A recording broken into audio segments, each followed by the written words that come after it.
when did this story come to you? When did you say, I need to tell this story? Well, the story first came to me. My wife is Chinese American, but she thinks of herself as Chinese, period. Her parents are from Shanghai, and she told me when she was growing up, she'd be traveling with her parents, whether in the United States or sometimes in Europe, people would hear them speak Shanghai dialect, Shanghainese, and every now and then someone would come up to them and say, "Are you from Shanghai?" And say, I grew up in Shanghai too, and it would be a Jewish person. So she started hearing this story from them and from her parents, and then when we started going to Shanghai 20 odd years ago, of course, we visited the Shanghai Jewish Refugee Museum, which at the time was was kind of a mess. And the Chinese government had yet to invest a bunch of money into this museum.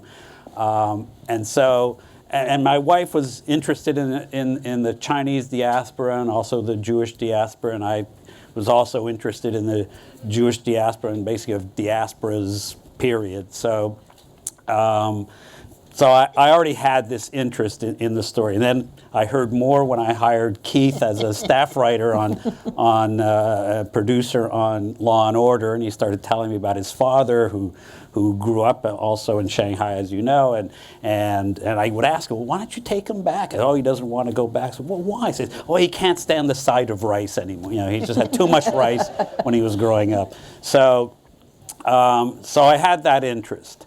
And then Carolyn met some people who were interested in putting up money to tell the story of Ho Feng Chang, and I said, well, that could be an avenue to tell the bigger story. And of course, with the events that were happening, 2 years ago that still are happening now, I thought, well, it would be interesting to see this contemporary issue through a historical lens and see how people in other times, other situations dealt with it. Because one of the things about this situation is the Jewish refugees, of course, were very poor by the time, whether they were or not in Vienna, by the time they paid all the fees, by the time the Nazis had stripped them of everything they owned, by the time they arrived in Shanghai, they had nothing. And they ended up in a neighborhood in Hongkou that was overwhelmed by people who were refugees from other parts of China. The people of Hongkou themselves were poor. And so what usually happens when two different groups of poor people get thrown together fighting over resources, well, usually that's not what happens. So it can have other consequences. So in a way, as my co-director Nick Zavaglia said, this was a miracle. Absolutely, quite the miracle. As William Chang talks about his experience as a refugee moving from Nanjing to Shanghai, all these displaced people finding refuge in the international settlement, the area that was not occupied by the Japanese. Keith, we're with you at every step, and getting a sense of your amazement, talking about the bread and all of these kinds of things. I'm curious, when you were a child, we ultimately get to hear you reading from your father's memoir, but when you were a child, did your father talk about this? Did he share these stories in any way? Only sporadically. He didn't really like to talk about it. There's a lot in the film that I heard that he didn't like, and you understand why he didn't talk about it. I remember a story that imprinted on me where they were getting bombed by everybody. So they were getting bombed. The Allies were bombing, and the Japanese were sort of firing, and so they were getting bombed by everybody. So he would get on a building across the street and visit with a friend, and they would watch as sort of the planes would come. And he told me a story about getting down off the building and walking across the street and then having that building obliterated by a bomb and his friend killed. Wow. And so right after he'd gone out, so he didn't, it was a very, very hard scrabble existence, and he didn't really like to talk. We saw people being decapitated by Japanese soldiers, and they would sleep with the shoes by their bed in case there were air raid sirens and they'd have to go down, and he had nothing to eat. And so the rice story is actually true, but I thought he was this connoisseur of Chinese food. He never had Chinese food. Like, he ate rice and an occasional nothing. So for my dad, the memories weren't good, and it wasn't until really a few years before I sort of went, that he finally went back to Shanghai. My mother had to drag him back because he didn't have good memories. So I did hear stories, but they were only occasional stories. He didn't like to talk about it. Right, and he's a small child, right? 6 or something like that. Yeah. When he arrives, Yeah. and at the time of the bombing, that's a little bit later when that's going on. But he's still just a small child, and that very much comes through. And it imprints, And so I've told René this is sort of, I didn't really have an understanding growing up. My dad didn't like anything that was not concrete, that was speculative. We'd go on vacations and the itineraries would be printed out. And I didn't realize till many years later why that was the case, because there was so much uncertainty growing up. The last thing he wanted was uncertainty. So everything was always very organized. My dad was not an adventurer, because as he explained to me, his adventure happened before he got to the United States and he didn't want another one. Yeah, he had the experience of not being able to decide where he would sleep, what he would eat, and he was done with that. There's an incident that we allude to in the closing credit rolls, and that after Bill Eisner's family left Shanghai, in his book, more trauma. Right, he describes how they sailed to San Francisco and sailed underneath the Golden Gate Bridge, and they thought this was great, finally America, and then they get put in closed trains across America to Ellis Island, then they get shipped to Italy and Israel, and then back. And so, I can just imagine the closed trains. Mm-hmm. We know about the trains in Europe. So this is all very traumatic. And even, it's almost a miracle that he was actually able to sort of join sort of the educational system of the United States, because he didn't have a transcript. So he would to get any credit in high school, he would go, he went to wound up going to a big Brooklyn high school, so they finally settled in Brooklyn. So he went to the German department, he spoke German, he got credit for German. Then he went to the Hebrew department, he spoke Hebrew, got credit for speaking Hebrew. And so all these things, and he was just getting all this interesting credit without any resume, so he's able to almost graduate on time, which is another weird story. Yeah, remarkable. But again, imagine being in a sealed train after all that they have gone through and traversing the United States only to be shipped out yet again. Okay, that the welcoming was not there. And that, of course, is the powerful message that René opens with. Who are we? Who do we welcome? Yeah. Well, also just in terms of at some point after what the Chinese call liberation and 1949, right, which we call the Communist Revolution, takeover of China, that in 1951 basically the order came down that foreigners must leave, and there were still some Jews left in Shanghai, and they started looking for, well, where are we going to go? And they could not find a place that would still take them. So I think the last Jews left Shanghai in 1958. So it took them 7 years to find a place that would finally take them. So, yeah, that the end of World War II doesn't end their journey. Right. Doesn't end, their sojourn without a home. The statelessness that persisted. Now, Corey, one of the things that gets emphasized here is that nobody's opening any doors. In fact, everybody's shutting these doors down. And you have one in Lithuania, you have a famous Japanese consul who's letting people out, helping people to get out. And then we have the fellow featured in this film, whose story doesn't even get really known until 20 years ago, this fellow He Feng-chan. And so maybe you could say something about that coldness, given all that had happened. How can we account for this? Well, I'm not sure we have enough time to explain marginalization and hatred from really the Middle Ages onwards to understand this process. I do want to say just one thing that I thought was amazing about the film that really connects is that, we talk about these numbers, right? So you look at, just Shanghai took in more people, more Jews than Canada, Australia, and other countries combined.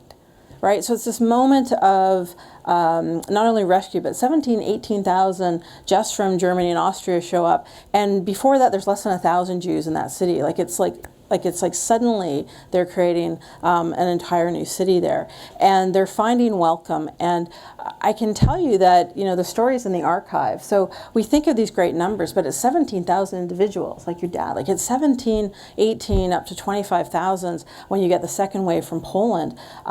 Individuals who have those kinds of memories, and those are the same kinds of, that power of story is so much in the archive. And I'm struck by the fact that when you listen to stories, the war doesn't end. People aren't welcome, like that they couldn't find a way out of Europe and they couldn't find a way back. When the war ends, they haven't had news since 1941. They don't know what their homes are like. They don't know what's going on with their family, and Jews are not welcome. We think of this, great motion, but many Jews went through the process of being not welcome back in their homes, in their villages, not welcome back into other countries. The changing of the laws took to the mid-50s and the 60s to really start to see, and that's, if you get the opportunity to go down to Boyle Heights, you can see how that transformation happened here in Los Angeles. So it's such a story of courage, but it really comes down to that, you're someone different than I am, and that the Chinese didn't do that in Shanghai is remarkable. Well, also, anti-Semitism it was Profound. kind of unknown in China and even in Japan. In fact, I think the Japanese at some point after the war opened an institute to study anti-Semitism because they didn't understand it.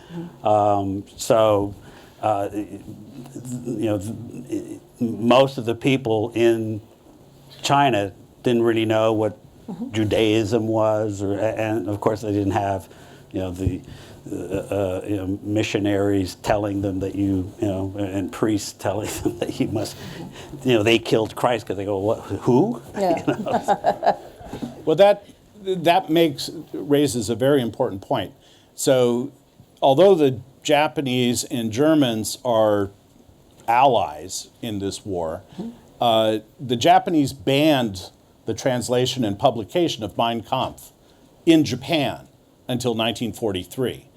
They were not on board with the racial superiority argument. And so, of course, you have those sorts of things. One of the things that's so striking, and we get it from Otto Schnepp and from other of the survivors, is how different a world, 1930, 1937, 1938 was. Today, you say, I'm going to go to Shanghai, and everybody has seen Shanghai on the Discovery Channel and CNN, and everybody they said, yes, we went for the Shanghai World Expo, this sort of thing. Everybody has some sense. Imagine these people, right, with no, they don't have any visual image, no sense of where they were going, and in fact, they didn't necessarily even want to go to Shanghai. We've got people trying to get off in Hong Kong and elsewhere. And I was wondering if you could say something about this. The other thing, a couple things that are worth mentioning, and because I know my dad has spoken to me about this, that even getting the visa, that was half of it. There were people who got that visa and couldn't pay for the trip, and those people didn't survive. My grandmother was very savvy, and the trip cost everything they had because they'd already lost just about everything. They were furriers, and so with the remaining money, she was able to scrabble together enough money to get her husband, and my father out. So there was a real sense of that. And in terms of the foreignness of Shanghai, I know my dad has talked to me about this. It was an international city, but there was a benign neglect to sort of letting the Jews in.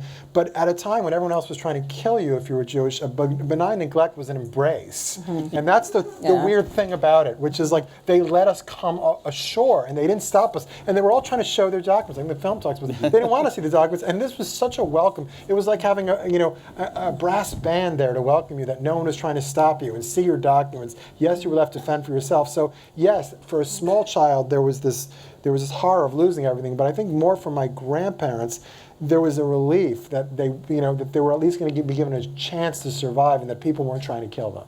Well, and it's an accident of history that makes Shanghai that place, right? It's, if, for example, they're trying to make the journey a little while later, it might not have been possible, right? And it's important to note that, He Fengshan, he's representing the Republic of China in this. And so I've got to think in the process of making this, and René has mentioned his wife, Carolyn Shu Balcer, who is a very important part of this.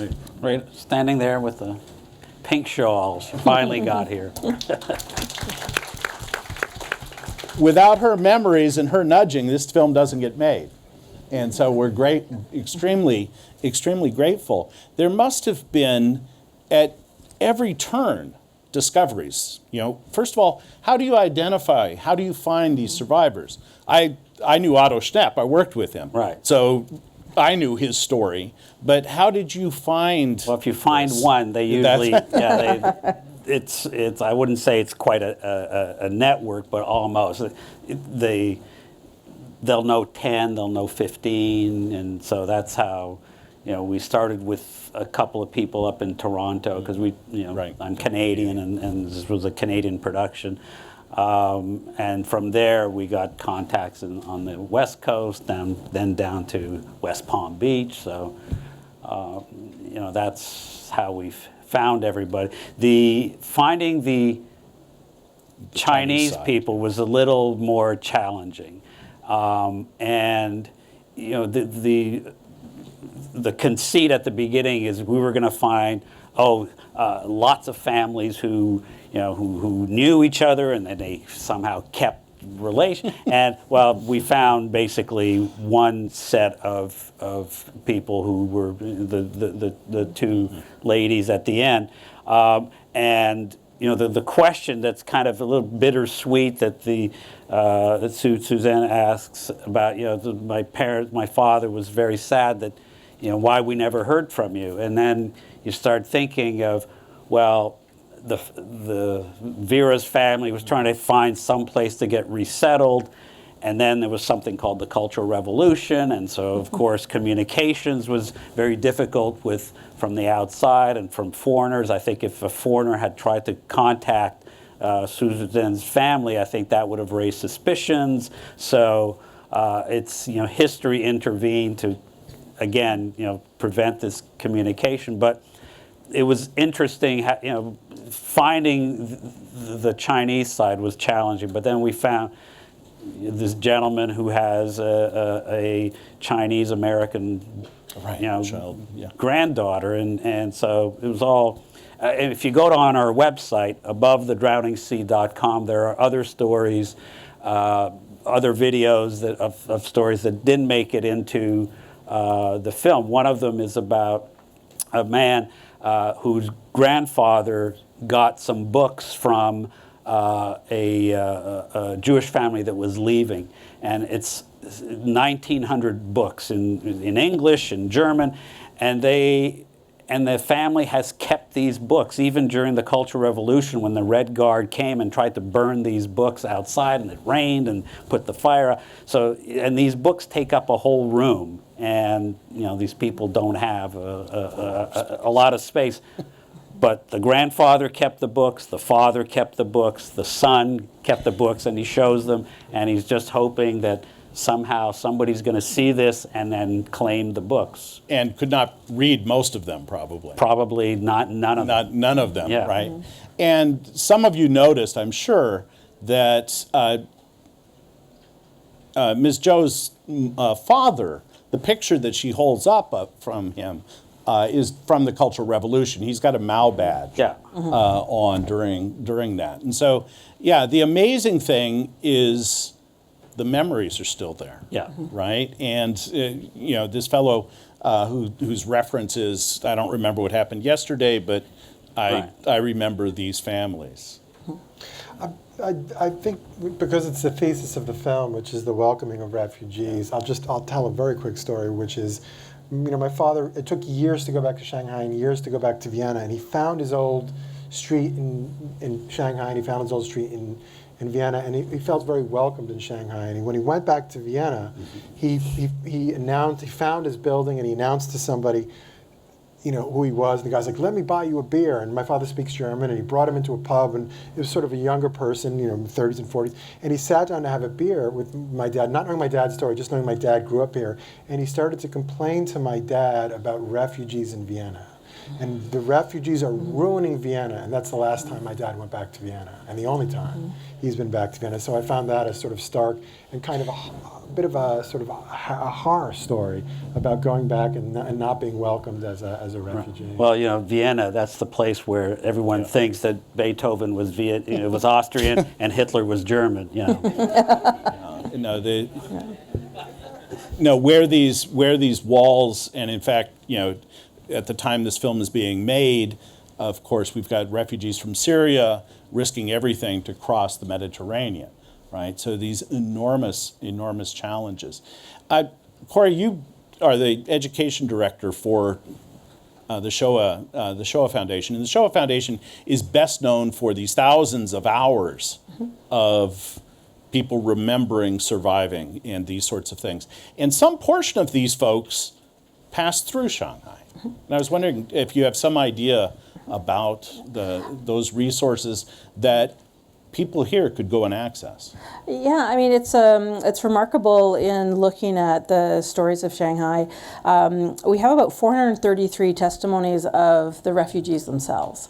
So we have a collection of over 54,000 audiovisual interviews of witnesses or survivors of genocide, which includes the largest collection is of Holocaust witnesses and survivors of the Holocaust, but we've also just brought in 100 testimonies from the Nanjing Massacre.